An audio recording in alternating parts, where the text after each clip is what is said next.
So this is going to be my review for the recent IDW issue number 1, quite possibly the most mediocre issue I've ever read. The good news is, though, and let's get this out of the way, is that at the very least, Tails isn't a complete knockoff, just existing in other words, and there's no politics in here.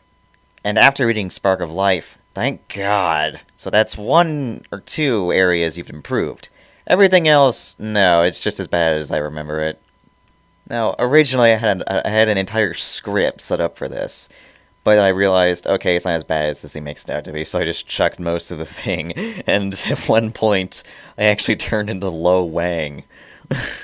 I'm sorry, it just got really, really racist. Not in an intentional way, but, you know, it gets like that sometimes.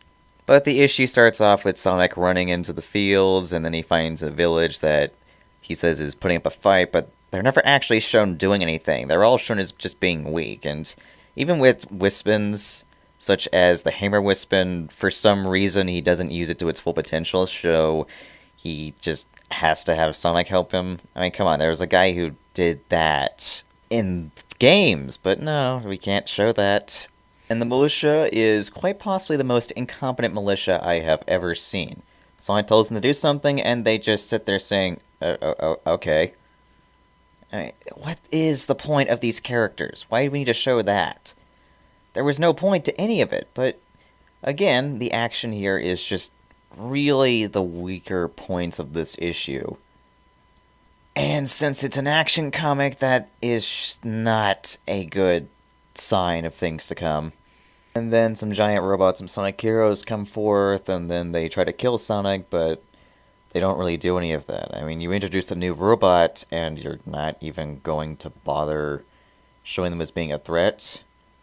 And that's even weaker than just the saying, oh, look at how awesome Sonic is, but he just showed him killing a bunch of robots. I mean, that's not exactly the most awesome thing in the world. I mean, maybe if he was able to deflect a nuclear bomb, but, I mean, he didn't even save the world all by himself. When you think about it, he had help from another Mobian who was just a normal Mobian, although we can't really say Mobian because that's a dirty word. But we're allowed to use Bible quotes, because we clearly respect the source. And Tails is brought into the issue specifically just to make sure Sonic doesn't get hurt. I mean, in Adventures of Sonic the Hedgehog, yes, they are friends, and yes, they do help each other out a lot, but Tails is always by his side, and so if Sonic needs help from Tails, he can get help from Tails. So where did Tails come from? I don't know. Again, I think it's just the result of lazy writing. And then they try to have a heart-to-heart moment, but it's kind of like those sex scenes in Ride to Hell Retribution, where you get it, and then it's like nothing ever happened once it's done. It's definitely not what I would call character development, because in character development, people would actually change. The characters would grow, or they would change into a different kind of character. This is just not character development, it's just basically, it's an attempt to sound smarter than it actually is, or to make it seem like they know what they're doing, and this shows otherwise. And so, finally, they talk about how the robots are more organized than usual, something must be going on, and someone must be controlling them as well. And it's trying to make the villain look more threatening than he actually is, since the only reason he was able to get anywhere near this village is because the village is incompetent. I mean, they're along the levels of the Zanu PF. You could pit them against mice children and they'd still lose. But aside from that, it just falls on its ass just because there is no tension. So the villain is not threatening. I mean, even in the earlier versions of Archie, you had things like Crush, and the new villain is not Snively. It may look like Snively, it may be bald like Snively, but it's not Snively. Now, the only reason I'm saying that it's a new villain and not Eggman is because Ian mentioned a new villain at his interview, so with this build-up in the first issue, I'm just assuming that. It may be Eggman, but I think it's most likely a new villain. And for some reason, Amy Rose is a target of this guy. Honestly, she's done nothing since Sonic 06. Even in Forces, she does nothing. She's in essence Annie Wilkes. She's that crazy, but that's how it's been since Sonic Heroes. I mean, she might have been cute back in Sonic Adventure 1 and 2, but all that got thrown out in Heroes, and she became very psychotic, almost insane. And this is ultimately just Ian Flynn's Son Amy fantasy coming to life now. In fact, considering the description of Tangle, I wouldn't put it past Ian to make Tangle and Amy rivals, and have Sonic have a crush on both of them. And from Tangle's description of being a Sonic fangirl, that honestly sounds more like an Amy ripoff. While Amy is in the same issue, it's so dumb. What are you thinking? And oh yeah, Amy is way more important than Shadow. She's clearly better than Shadow in every regard. Yeah, quite honestly, Ian's writing is really making me have somewhat of a hatred towards Amy. Because quite honestly, she is the most overrated Sonic character in history since Shadow. I mean, at the very least, Shadow, I think, has a good reason to have a big fan base, but I think most people who like Amy are probably attracted to her or grew up having a crush on her when they were about 6 or 14. That's about it. And Ian's current strategy with the comic right now, rather than simply having his dream job for a while, has become, Sega Senpai, notice me. Although despite that, they're not going to notice him. They're just going to leave him to his own devices. Of course, giving suggestions, while he doesn't ask them what they want, so, what else are we going to do? And what honestly annoys me the most about this comic is the fact that they actually thought they could charge $10 for this. This is not worth $10, maybe 1 or 2, but 10, you must be out of your bloody mind. That's insane. And of course, the fact that Ian Flynn has the gall to say that he takes influences from Shakespeare. Like, no, you do not. You have no right to say that you do. Oh, that makes me so mad.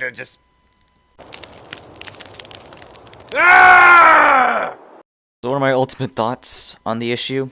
It sucks. It's bad. It's not good. It's just bad. It's not as bad as it could have been, certainly. But, unknowingly 5 years in destroying a comic book so this could happen led up to this. That sucks. It's just 5 years. You destroyed a comic 5 years in advance so this could happen, and you blow the opportunity. And you're pretty much misrepresenting Sega of Japan and their wishes. I mean, they said it was canon, so what are you doing? But aside from that, though, the characters are bland, the action is bland, an action comic, which is never a good thing. Even the setup, it sucks. Everything about it just plain out sucks. There's fan service in there. If you like that, you probably might like this comic. Although I didn't really want to read a comic for fan service. I honestly wanted to read a comic more for its storyline rather than what it's attached to. And I think this is ultimately just where Sonic is now, is that he's being handed off to a bunch of talentless hacks. Even by Ian Flynn's standards, this is just not good. I mean, most of his stuff is just mediocre with a few entertaining elements spiced throughout there, which does give the comics somewhat of an appeal. It doesn't make them any less bad. They're still bad issues, but they have some appeal to them.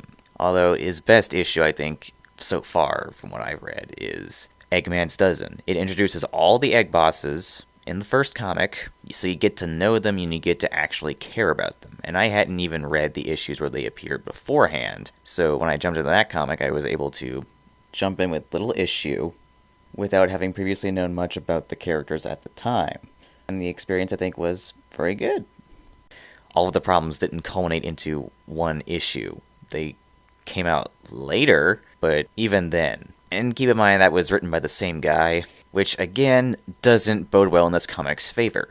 Clearly he's capable of writing better, but he just doesn't care. He doesn't give a shit. And what's worse than caring about something's destruction?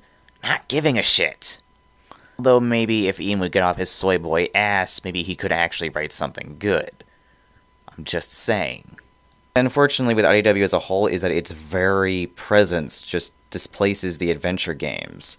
It essentially decanonizes them in many regards, and it's equivalent to how Sega of Japan had forgotten entirely about the American cast. It also decanonizes other games, including Unleashed and Generations, which contained human cities. So why would the worlds be separate if they contain both humans and Mobians? It makes no sense. Of course, this kind of reminds me of the whole Super Genesis wave and even the Genesis wave itself. It was kind of a common trope that he used back in Archie, which led to the comic no longer being consistent. Rather, if he realized things were getting out of hand, because he couldn't be bothered to research things, he could just press the Genesis wave and then reset things again, constantly, to supposedly fix the problem, but it would only make it worse. But at the very least, he does get creative freedom! Yay! However, what this entails is a comic that's filled with plot holes and spelling errors. However, it doesn't have to be this way. All we have to do is call Sega. I'm going to put the number up on the screen so you can call them. And please, be respectful. Don't go into there yelling, "Oh, Ian's not putting the Freedom Fighters in there." No. Just say, "I don't like where Ian's taking the comic, and I don't like how he's treating the community." And be polite. Don't cuss up a storm, and don't talk about the Freedom Fighters. Just say, "I don't like where he's taking the comic." That's all you have to do. Because the sooner we get someone new to write for the comic, I think it will succeed much sooner. And no, we can't get Ken Penders. I'm sorry, but Ken Penders is not coming back. He said so himself. He's done with Sonic the Hedgehog, and rightfully so. I think it's honestly for the best. Just so long as Max Asagio isn't the one writing it, because you don't want to you just don't want to end up with something even close to what Max Asagio writes. And I'm not lying. I might talk shit about Ian Flynn a lot on this channel.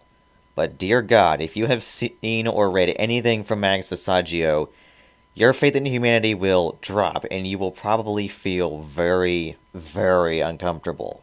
But if this goes well, Ian will be kicked off the comic, and, you know, hopefully I wish him the best if it does work out, because I don't want his life to be ruined, I just don't want him running for Sonic the Hedgehog. And if you read this comic and you enjoyed it, tell me why in the description below. And if you didn't like it, tell me why also. I mean, there are different reasons for why people dislike things, and I'd actually like to hear them all. And if you're new to this channel, like, comment, subscribe. And so, to end this video off, I hope you all have a nice day, and if you want to stay even longer, I shall play the Lo Wang impression I did, along with a few other voices that I have cooked up. So I hope you enjoy them. And that Uguman has an assistant working behind the lines while he runs off like a coward. The villain is none other than the Naughta Snivery. It might work like a Snivery. It might smell like a Snivery. It might even talk like a Snivery. It may even be bald like Snivery. But it is not Snivery. I kill you!